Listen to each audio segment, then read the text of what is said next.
আসসালামু আলাইকুম। আপনারা সবাই কেমন আছেন? আশা করি ভালো আছেন। তো আজকে রান্না করব এই ডাটাগুলো দিয়ে। এগুলো ডাটার গোড়ার অংশ। সাধারণত এগুলা রান্না করে খাওয়া হয় না, আমরা শক্ত মনে করে ফেলে দিই। তো দেখুন, আজকে এগুলো দিয়েই আমি রান্না করব। ভিডিওটি স্কিপ না করে পুরোটাই দেখতে থাকুন আমি কিভাবে কি রান্না করলাম। এখন এগুলাকে ছোট ছোট করে কেটে নেব।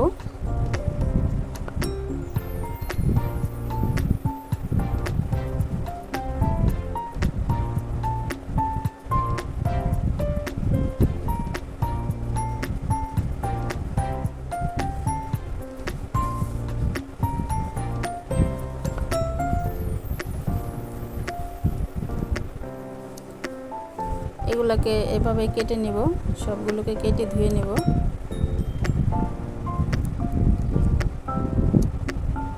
দেখুন, এগুলাকে কেটে ধুয়ে নেওয়া হয়েছে। কিছুক্ষণ পানিতে ভিজিয়ে রেখেছিলাম। ডাটাগুলো কেমন বাঁকা বাঁকা হয়ে কানের দুলের মতো হয়ে গিয়েছে। এখন এগুলোকে রান্না করে নিই। তেলের মধ্যে পেঁয়াজ মরিচগুলো দিয়ে দিলাম, কিছু কাঁচামরিচ দিলাম,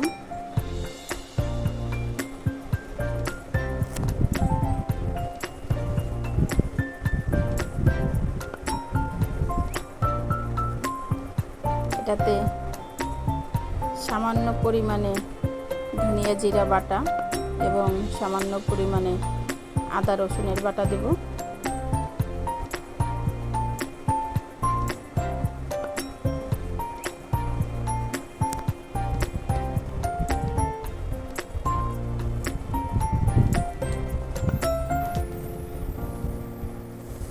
পানি দিয়ে এখন মশলাগুলো দেব। হলুদ মরিচের গুঁড়া,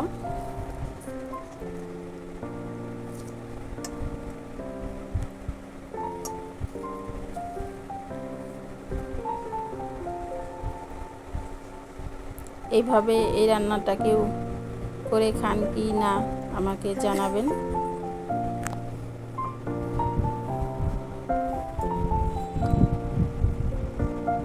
এটাতে 2টা ডিম দিয়ে দেব।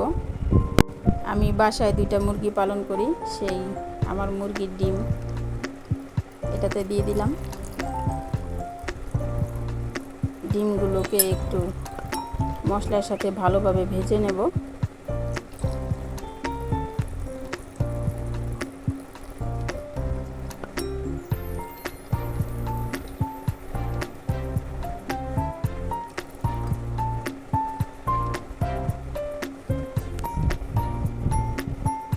এভাবে করে ভেঙে দিলে ডিমটা ছোট ছোট হয়ে সুন্দর হবে।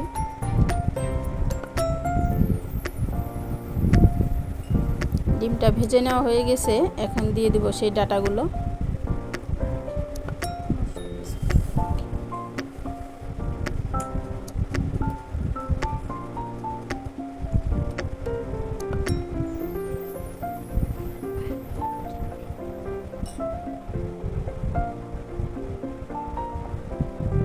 ঢাকা দিয়ে দিয়েছিলাম যাতে করে ডাটাগুলো সুন্দরভাবে সিদ্ধ হয়।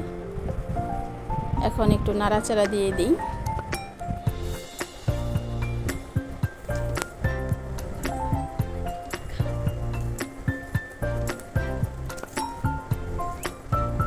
এ পর্যায়ে কিছু ধনিয়া পাতা দিয়ে দিলাম।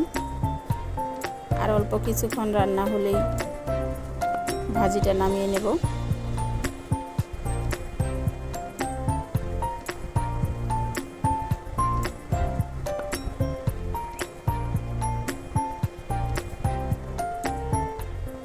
দেখুন, ভাজিটা দেখতেও খুব সুন্দর লোভনীয় হয়েছে। সাধারণত এরকম জিনিস ফেলেই দেওয়া হয়, তো ফেলে দেওয়া জিনিস দিয়ে সুন্দর একটা রান্না হয়ে গেল। এগুলাকে এখন তুলে নেব।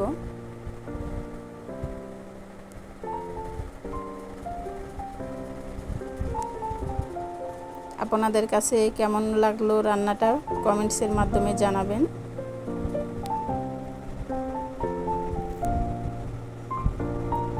এখন পুঁই শাক রান্না করব। একটু সময় বাঁচিয়ে এগুলোকে মাখিয়েই রান্না করব। কাটা ধোয়া পুঁই শাকগুলো দিয়ে দিলাম,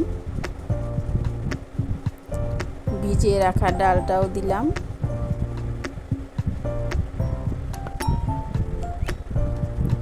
এখন একে একে সব ধরনের উপকরণগুলো দিয়ে এগুলোকে একটু ভালো করে মাখিয়ে নেব। দিয়ে দিলাম লবণ,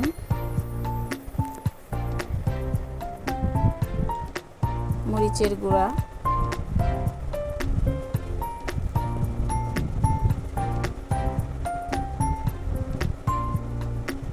হলুদের গুঁড়া,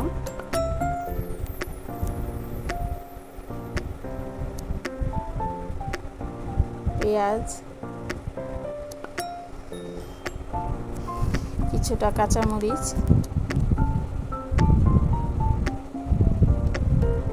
হাতে সময় কম থাকলে এভাবেও মাখিয়ে পুঁই শাকটা রান্না করলে খেতে ভালোই লাগে, কিছু সময়ও বেঁচে যায়।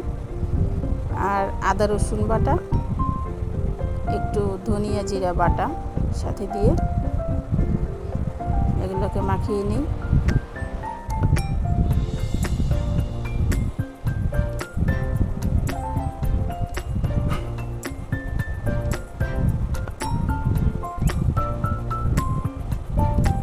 মশলার সাথে মাখানো হয়ে গেছে, এবার এখানে কিছু তেল দিয়ে মাখিয়ে নেব।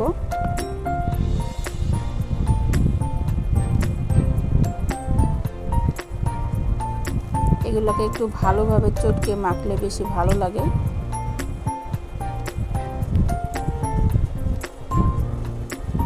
এখন এটাকে চুলায় উঠিয়ে দেব, সামান্য একটু পানি দিয়ে দিলাম। পানি দিয়ে ডালটা ফোটা পর্যন্ত এটাকে কষিয়ে নেব।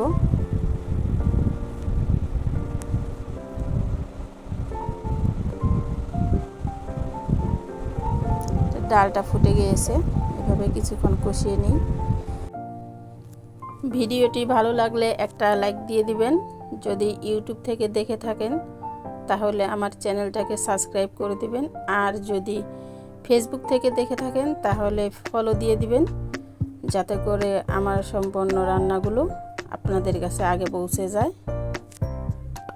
এখন তরকারিটা কষানো হয়ে গেছে, ঝোলটা দিয়ে দিলাম।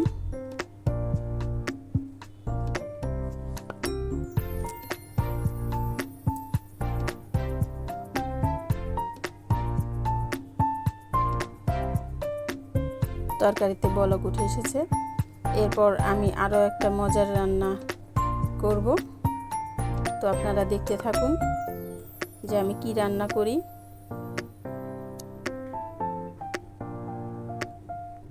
পুঁই শাকের তরকারিটা হয়ে গেছে। এখন দেখুন সেই পুঁই শাকের ডাঁটাগুলো, এগুলো সাধারণত খাওয়া হয় না, অনেক মানুষই ডাঁটা খুব পছন্দ করে না, এগুলোকে আমরা ফেলেই দিই। তো আজকে আমি এই ডাঁটা দিয়ে একটা তরকারি করব। এগুলোকে এরকম সাইজ করে কেটে নিলাম। এরপর সবগুলোকে কেটে ধুয়ে নিয়েছি, সাথে একটা আলুও কেটে দিয়েছি। এটাকে রান্না করব ছুরি শুটকি দিয়ে। গরম পানিতে ভিজিয়ে রেখে শুটকিটাকে আমি ধুয়ে নিয়েছি। এতে শুটকিটা একটু ফুলে গেছে, কারণ ছুরি শুটকি একটু শক্ত টাইপের থাকে।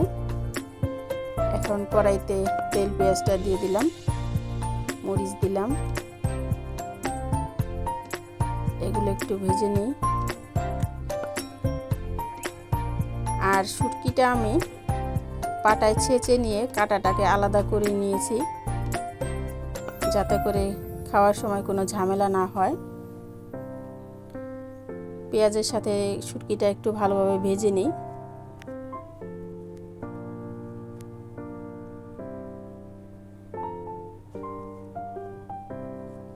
তারপর মশলাগুলো দেব। এখানে শুধু হলুদ মরিচ ব্যবহার করব, আদা বাটা দেব না, নাহলে শুটকির ঘ্রাণটা অন্যরকম হয়ে যাবে।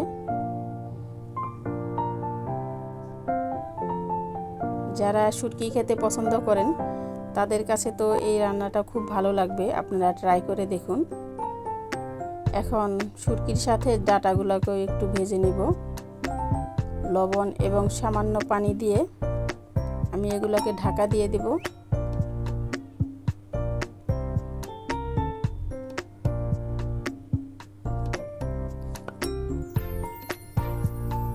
এগুলো ডাটাগুলো একটু ভাজা করা হয়ে গিয়েছে। এখন দেব ঝোলের পানি। এই গরমেও যাদের ভাত খেতে ভালো লাগে না, যদি শুটকি পছন্দ করে থাকেন তাহলে একবার করে খেয়ে দেখুন, পেট ভরে ভাত খেতে পারবেন।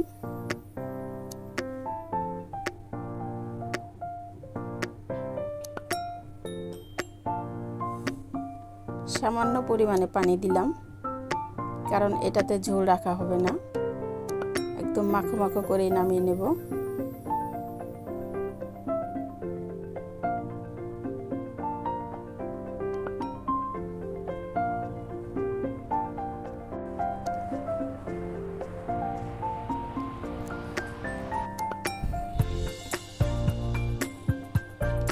এটাকে একটু নাড়াচাড়া দিয়ে নিই আর একটু চেক করে নিই ডাটাগুলা সিদ্ধ হয়েছে কিনা।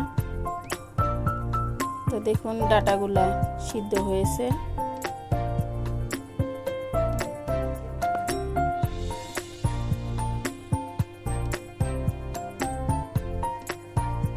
রান্নাটা শেষ হলো। দেখুন তরকারিগুলো দেখতে কেমন হয়েছে।